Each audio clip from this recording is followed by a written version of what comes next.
연세대학교 교육방송국의 엄정호 기자라고 합니다. 저는 이제 기자, 지금도 대학 방송국에서 기자 일을 하고 있지만 앞으로는 진짜 기자가 되는 꿈을 가지고 있거든요. 그래서 사실 자연스럽게 시사의 문제들에 대해서 조금 많이 관심을 갖는 편이라고 생각을 하는데, 어느 날 문득 이런 문제에 대해서 직접 이제 해결을 하려고 노력하시는 정치인들을 만나보면 어떨까 하는 생각이 들었습니다. 직접 물어보고 직접 좀 대화를 해보고 그런 욕심이 들었고, 그 중에서도 이제 오세훈 시장님께서 요즘 들어서 복지 정책이라든지 저희가 관심을 가지는 문제들에 대해서 많이 말씀해 주시는 걸 보고, 한번 뵙고 궁금한 걸 여쭤보고 한번 대화해보면 좋겠다. 그리고 저뿐만 아니라 저희 방송을 보는 저랑 같은 청년들에게도 도움이 될 수 있겠다 싶어서 욕심이 나서 연락을 드리게 됐습니다.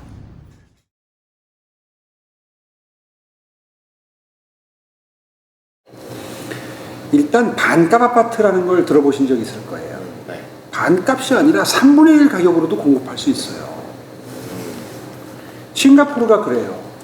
네, 싱가포르.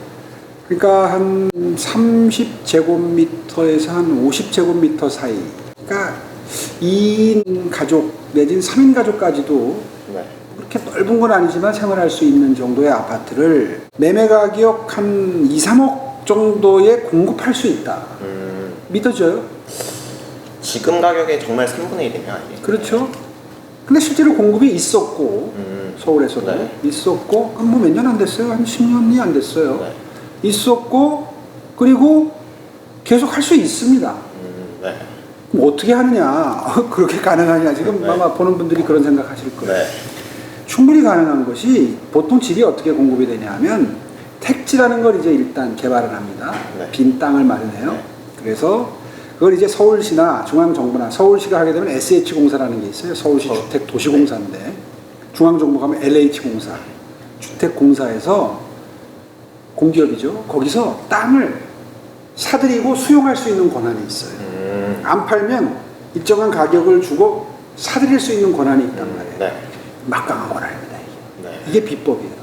그래서 땅을 택지를 마련해서 네. 그걸 민간 건설회사에 팔아요. 그 택지를요? 예. 네. 직접 집을 지어서 파는 게 아니라 네. LH나 SH공사가 보통 현대건설, 삼성, 물산, 네. 건축하는 데가 또 있고 브랜드가 다 붙어 있잖아요. 네. 무슨 LG그룹에서 만든 아파트, 대림그룹에서 만든 아파트, 이렇게 건설회사들이 네. 집을 지어서 팔려면 땅이 필요하니까 그걸 이제 LH나 SH공사로부터 땅을 사들이는 겁니다. 거기서 수가 생겨요. 네. 무슨 말씀이냐면 그 땅을 민간 건설회사에 파는 순간 여기에서 지어져서 분양되는 아파트는 엄청나게 비싼 가격으로 팔릴 수밖에 없는 구조가 생기는 거죠. 왜냐하면 그 민간 회사도 거기에 마진을 붙여서 팔아야 그 직원들 월급 주는, 네. 한마디로 말해서 매출을 올려야 돈을 벌어야 회사가 유지될 거 아니에요. 아무래도 모든 건설사, 민영 건설사들은 이익을 추구하는 그렇죠. 기업이니까. 근데 그게 서울의 아파트 가격이 높게 형성됐으니까 네. 그 가격에 맞추어서 분양을 해도 팔리기 때문에 엄청난 폭리를 취하는 거예요. 네. 가격이 아예 그렇게 설정이 돼 있으니까. 그래서 그거를 자연스럽게 시장 경제에 맡겨서 파는 게 정상적인 형태지만, 네. 민간 기업이 돈 벌 수 있도록 옛날처럼 땅을 공급하는 게 지금까지의 관행이었지만 그 발상을 바꿔보자는 거예요. 그래서 직접 LH나 SH가 네. 공사가 직접 지어서 싼 값에 팔아.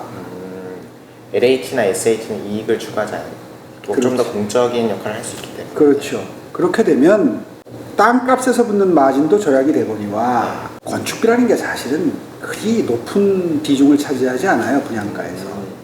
그러니까 건축비 정도 들여서 거기다 약간의 그 LH공사나 SH공사가 계속해서 존속할 수 있는, 지속 가능한 공급을 할 수 있도록 하는 마진 정도를 붙이면 지금 공급 가격의 반 밑으로 공급이 가능하다는 거예요.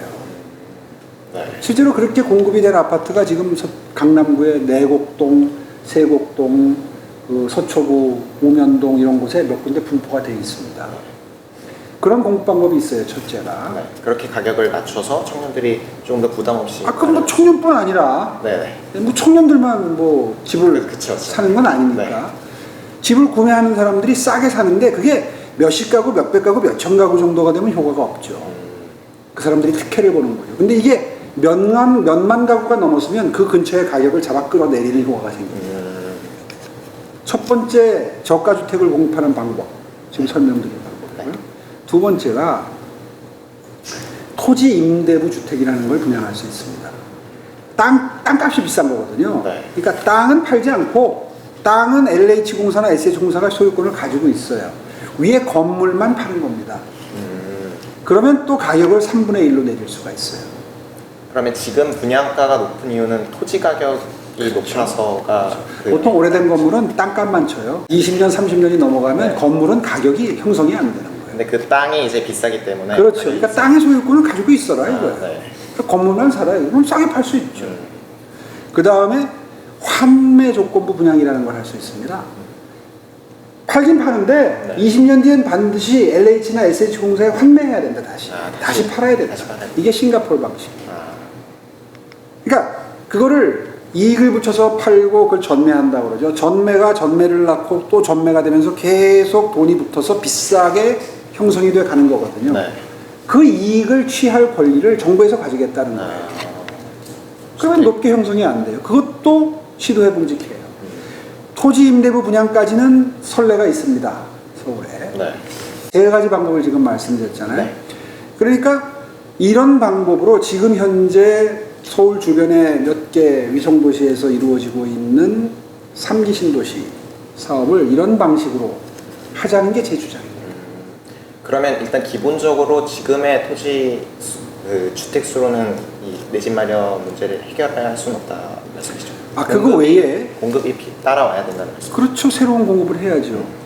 그건 뭐 이 정부도 지금 하겠다는데 그 방법을 기존의 방식대로 하겠다는 거예요.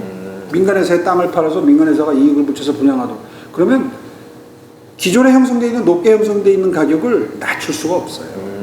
기존 제도와 그냥 똑같이 지은. 그렇죠. 이미 오른 건 어떻게 할 수가 없다는 걸 포기하는 거나 마찬가지예요. 그 다음에 또 방법이 있습니다. 재개발, 재건축을 활성화하는 거예요. 박원순 시장이 한 10년 가까이 서울시장을 했는데 그 기간 동안에 서울 시내에 있었던 뉴타운 재개발, 재건축이 전부 올스톱 됐었습니다. 만약에 한 400개 가까이 지정됐던 재개발 지구 중에 절반만 진행이 돼서 거의 뭐 한 절반 정도는 내버려둬도 진행이 되도록 돼 있었어요. 그렇게 됐으면 서울에 한 15만 가구에서 20만 가구가 지난 몇 년 동안 순차적으로 공급이 됐었을 거고 지금처럼 이렇게 가격이 오르질 못합니다. 그렇게 되면. 그걸 전부 올스톱 시킨 거예요. 지구 지정된 걸 해제하고. 말이 좀 어렵죠. 내가 최대한 지금 쉽게 표현하고 있는데 서울시에서 재개발지구로 지정한 데가 한 300~400군데가 있었는데 그걸 다 풀어버린 거예요. 서울은 이미 포화 상태이기 때문에 쉽게 얘기하면 빈 땅이 없어요. 이제 더 이상 지을 만한 땅이 지나다니면서 이렇게 빈 땅 크게 있는 걸 본 적이 있어요? 네. 서울에서? 이제 거의 없어져서 없어요. 다 집을 지었어요. 네. 그래서 이제 그린벨트 해제 얘기가 나오잖아요. 네. 그린벨트 해제는 정말 최악의 경우에 하는 것이고 택지를 개발해야 되는데 개발할 택지가 없다. 그러면 어떻게 해야 돼요? 한 30년, 40년 된 낙후된 주거지역들이 있어요. 네. 거기를 허물고 예를 들어서 100가구가 있는 곳을 허물면 500가구, 1000가구를 지을 수 있을 거 아니에요. 높이 지으면. 쉽게 예를 들어서 용적률 이런 얘기를 하는데 어쨌든 100가구에서 300가구 있는 데를 허물면 500가구에서 1000가구를 지을 수 있으면 훨씬 더 많은 공급이 이루어지고 공급이 충분하면 가격이 떨어진다는 건 경제학의 상식이지 않습니까? 근데 그걸 다 포기했던 거예요. 왜냐하면 가난한 사람들을 내쫓는 나쁜 방법이다라고 하는 정치적인 이유 때문에. 근데 사실 집값이 높아지면 가난한 사람들이 먼저 쫓겨나죠. 엉터리 이론입니다. 한마디로 말해서. 그래서 공급이 올스톱 되면서 가격이 오르기 시작한 거예요. 수요 공급의 원칙에 따라서. 근데 그 잘못된 서울시의 행정을 문재인 정부가 3년 반 전에 취임하면서 그대로 답습을 했네요. 취임사에서 이런 말을 하는 걸 듣고 제가 깜짝 놀랐어요. 앞으로 5년 동안 내 임기 동안 1년에 10조씩 50조를 도시재생에 쓰겠다라는 문구가 나옵니다. 도시재생은 뭐냐 하면 기존에 있는 집들이 존재하는 그대로 놔둔 상태에서 주거 환경을 개선하겠다는 거예요. 재건축은 하지 않고. 한마디로 집이 공급되는 건 하나도 없는 거예요. 도시재생에서는. 그럼 도시재생은 뭘 뜻하느냐? 주거 환경 개선 사업입니다. 우리 동네에 뭐 산동네이기 때문에 계단이 있다. 그러면 난간을 놔준다든가 계단을 고친다든가 꽃밭을 만든다든가 동네를 사람들이 어울려 사는 사람 사는 동네로 만들기 위해서 동네 사랑방을 만들겠다. 그러니까 빈집을 하나 사들여서 거기에 모여서 담소를 나눠라 이거예요. 주택은 하나도 늘어나지 않는 거예요. 아마 이 도시재생에서 가장 주민 여러분들한테 박수를 받았던 게 있다면 동네 주차장 만들어주는 거. 주차난이니까 항상 주차시킬 곳이 부족하니까 엉망진창이죠. 네. 그래서 집을 몇 채 사가지고 그 자리를 주차장을 만들. 이게 유일한 그 마을의 변화입니다. 집이 늘 일이 없잖아요. 지금 설명 들은 대로. 네. 마을 벽화 그린 것도 아마 그 도시재생에 속하고. 그걸 이제 마을 만들기다 이런 표현을 쓰는데. 제가 그걸 취임사에서 얘기하는 걸 들으면서 야 이거 큰일 났구나. 앞으로 몇 년 동안 집값이 오르겠구나 라는 느낌을 받은 거예요. 첫 발걸음을 잘못 냈던 겁니다. 거기에 더해서 이런 생각 해봤어요. 지금 몇 년 전만 하더라도 4인 가족 기준으로 모든 정책을 시행했어요. 네. 지금 1, 2인 가구가 합산해서 전체 가구 수의 몇 %인지 혹시 아세요? 그 절반이 넘어가지 않나요? 그렇죠. 네. 공부를 많이 해요. 지금 60%예요. 60%. 그러니까 기준으로 잡는 4인 가구보다 훨씬 더 소규모의 가구들이 많다는 거죠. 근데 지금 지어진 집들은 대부분 10년 전, 20년 전, 30년 전에 지어졌기 때문에 최소한 4인 가구를 기준으로 지어졌다고요. 그러니까 1, 2인 가구가 들어가 살 집이 부족할 수밖에. 근데 1, 2인 가구가 지금 빠른 속도로 들고 있잖아요. 네. 그 1, 2인 가구가 들어가 살 집들이 거의 대부분 다세대 다가구 주택 형태로 지어진 거란 말이에요. 감당할 수가 없어요. 지나치게 좀 넓고 그렇다는 말씀이시죠? 넓다는 게 아니라 물량 자체가 턱없이 부족하죠. 그러니까 가구 수는 1인 가구, 2인 가구 증가로 늘어나는데 기하급수적으로 늘어나는데 공급이 따라오지 못했다. 공급이 턱없이 부족하죠. 그래서 1, 2인 가구가 들어가 사는 월세집들이 엄청나게 비싸게 가격이 형성되고 있는 겁니다. 그러니까 수요는 늘었는데 공급이 그렇죠. 따라오지 못하면서 가격이 자연스럽게 올랐다. 그래서 제가 그동안 지난 몇 년 동안 계속 그런 이야기를 많이 하고 다녔어요. 아니 1, 2인 가구는 늘어나는데 1, 2인 가구를 위한 주택이 공급이 안 되면 가격이 오를 수밖에. 근데 지금 당장 이게 해결이 안 돼갖고 오르는 것도 문제지만 이게 집이라는 거는 보통 지어서 공급하려면 3년 내지 5년이 걸리는데 빨라야. 네. 다음 정권까지 오를 거다 이게. 특히 1, 2인 가구에 들어가야 되는 이 청년들의 경우에는 1, 2인 가구가 대부분 청년 연령대에 해당이 되잖아요. 도대체 앞으로 이 주택 문제를 어떻게 해결하려고 이렇게 무지한 정책을 쓰느냐. 빨리 재개발, 재건축을 통해서 아까 말한 대로 한 500채 허물고 1000채를 짓고 2000채를 짓는 거를 지금부터 해도 늦었다 이미. 근데 왜 재개발도 못하게 하고 재건축도 못하게 하느냐. 이런 얘기를 이제 해온 겁니다. 네. 지금 그게 현실로 나타나고 있잖아요. 이제 뭐 정신 차리고 뭐 그린벨트까지 풀겠다. 다급합니까 이제. 네. 그래서 늦었지만 지금이라도 몇 가지 해법을 그대로 이제 정리를 하면 첫째는 기왕 시작한 3기 신도시를 네. 민간 기업한테 토지를 분양하지 말고 SH와 LH공사가 주도가 돼가지고 그 건설회사들은 도급해서 짓는 역할만 하도록 하는 거예요. 중소건설회사들한테. 그러면 아마 큰 규모의 건설회사들은 많이 힘들 겁니다. 할 수 없어요. 그 기업들 먹여 살리기 위해서 국민들 비싼 주택 공급할 이유는 없는 거잖아요. 그래서 그런 형태로 주택을 공급하고 토지 임대부, 판매 조건부 분양하고 그 반값 3분의 1 값을 분양합니다. 재개발, 재건축 지금부터 활성화해서 낙후된 주거지역을 새로운 주거지역으로 만드는 작업을 지금이라도 늦지 않았다. 또 다시 시작하고 네. 그리고 중요한 것은 제가 시장 때 추구했던 쉬프트라고 하는 장기 전세주택. 이번에 이재명 지사가 장기 임대주택 만들어서 많이 공급하겠다. 제가 당은 다르지만 박수치고 잘했다 그랬어요. 그거 해야 됩니다. 그렇게 해서 집은 사는 것이 아니라 사는 곳이다. 앞으로 집으로 돈 벌 생각하지 마라. 그게 지금 이 부동산 가격 앙등의 원인입니다. 네. 그러면 하고 싶은 얘기 많은데 하여튼 그 정도로 정리를 하면 네.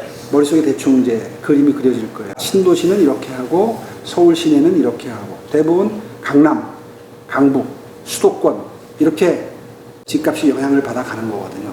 그러니까 이런 순서로 하나하나 차근차근 풀다 보면 2, 3년 내로 공급이 이제 시작이 되면서 차츰차츰 부동산 시장이 안정이 될 것이다.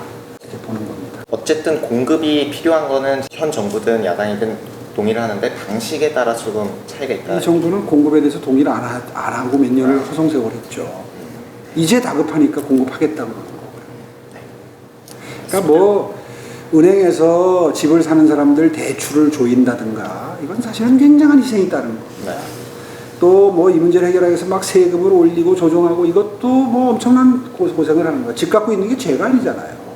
다 아끼고 허리띠 졸라매고 절약해서 집 하나 샀는데 집을 갖고 있다고 해서 죄악시하는 것도 사실은 맞지 않죠. 자유시장 경제에서.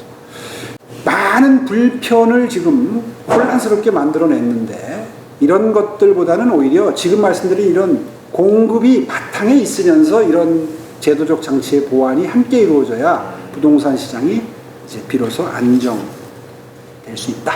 네, 좋습니다.